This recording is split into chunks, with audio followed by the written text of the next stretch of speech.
জিয়াউর রহমান কী করেছিল? জিয়াউর রহমান তো এই বাংলাদেশে গার্মেন্টস ফ্যাক্টরি করেছিল। জিয়াউর রহমান কী করেছিল?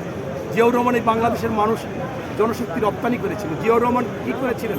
বিভিন্ন জায়গায় হেঁটে হেঁটে খামার করেছিলেন, মুরগির খামার, গরুর খামার, ছাগলের খামার, কৃষি খামার, এগুলো খাল খনন এগুলো করেছিলেন। তারই আবার সুযোগ্য সহধর্মিণী খালেদা জিয়া কী করেছেন? মুক্তিযোদ্ধা মন্ত্রণালয় করেছিলেন। এই খালেদা জিয়া এই মেয়ে শিক্ষার্থীদের উপবৃত্তি দিয়েছিলেন এবং বিভিন্ন ভাতা প্রচলন করেছিলেন, মুক্তিযোদ্ধা ভাতা, বিধবা ভাতা। তারই সুযোগ্য সন্তান তারেক রহমান কী বলে? দিল্লি নয়, পিন্ডি নয়, নয় অন্য কোনো দেশ, সবার আগে বাংলাদেশ। তিনি বলে আমি বাংলাদেশকে আপনার সেই আমেরিকা বানাতে চাই না, সিঙ্গাপুর বানাতে চাই না, মালয়েশিয়া বানাতে চাই না, কানাডা বানাতে চাই না, আমি বাংলাদেশকে বাংলাদেশ বানাতে চাই। বিশ্বে যেন অনেক দেশ মনে করে যে আমরা বাংলাদেশ হব, আমরা বাংলাদেশ বানাবো আমার দেশকে। এটাই হচ্ছে তারেক রহমানের চিন্তাভাবনা। এবং তিনি কিন্তু কোনোরকম হিংসাত্মক কোনো কথাবার্তা বলে না, আমরাও বলতে চাই না।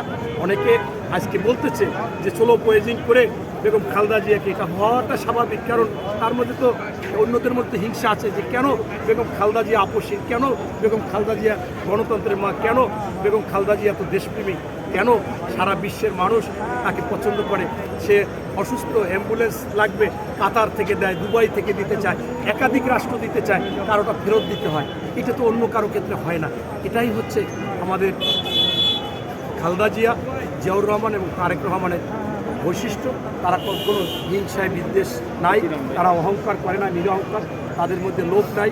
এবং সর্বশেষ আপনারা জানবেন যে দীর্ঘ আজকে যে মহাকাব্য এবং আপনার এত বড় একটা জীবনে তাদের নিজস্ব একটা প্লট নাই, একটা বাড়ি নাই ঢাকা শহরে, এবং আপনার এরকম বড় কিছু নাই, ফ্ল্যাট নাই।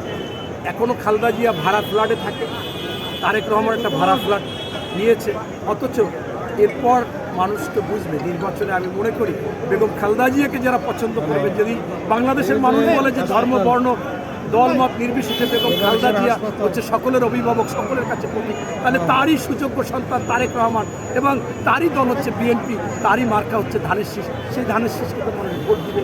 এবং আমি মনে করি যে আজকে হয়তো আমরা আশায় আশায় বেঁচেছিলাম যে এখানে থাকলেও আইসিইউতে থাকুক, সিসিউতে থাকুক, আমার নেত্রী আসবে, আমার নেত্রী বেঁচে আছে। প্রত্যেকটা মানুষ কিন্তু আশায় বেঁচে থাকে। আজকে হয়তো সেই আশাটা আমাদের পুনঃস্থাপ হচ্ছে। কিন্তু আমি তো চিৎকার করে বলতে পারি, তোমরা যদি আমার নেত্রীকে ভালোবাসো, তোমরা যদি আমার নেতাকে ভালোবাসো, জিয়াউর রহমানকে ভালোবাসো, তাহলে কেন আমাদের সেই নেত্রী ধানের শীষকে তোমরা ভালোবাসবে না? তোমরা ধানের শীষকেও ভালোবাসো, আপনারা ধানের শীষকে ভোট দিবেন। আপনারা যদি ধানের শীষকে ভোট দেন, আমাদের বেগম খালেদা জিয়া যেগুলো সমাপ্ত করে নাই, অসমাপ্ত কাজগুলো তার সুযোগ্য সন্তান তারেক রহমান করতে পারবে। এবং এটাই আমাদের চিন্তাভাবনা। এবং তারেক রহমান স্পষ্টভাবে কিন্তু বারবার জানিয়ে দিয়েছে, দিল্লি নয়, পিন্ডি নয়, নয় অন্য কোনো দেশ, এই দেশ হবে সবার আগে বাংলাদেশ। এটা কিন্তু বারবার উনি বলেছিল। এইটা ইস্যু করে কিন্তু বিরোধী দলের অনেকে এটাকে ইস্যু করে মানুষকে বুঝাইতে চাচ্ছে যে তোমাদের আমেরিকাকে ছোট করতেছে, তোমাদের পাকিস্তানকে ছোট করতেছে, তোমাদের ভারতকে ছোট করতেছে। কিন্তু আসলে কাউকে ছোট করে না। আমার রাষ্ট্রকে আমি আমার মতো করে বানাবো, আমার রাষ্ট্রকে আমি ভালোবাসবো, এটাই তো আমার অধিকার। এই জন্যই তো আমরা স্বাধীন। ধন্যবাদ।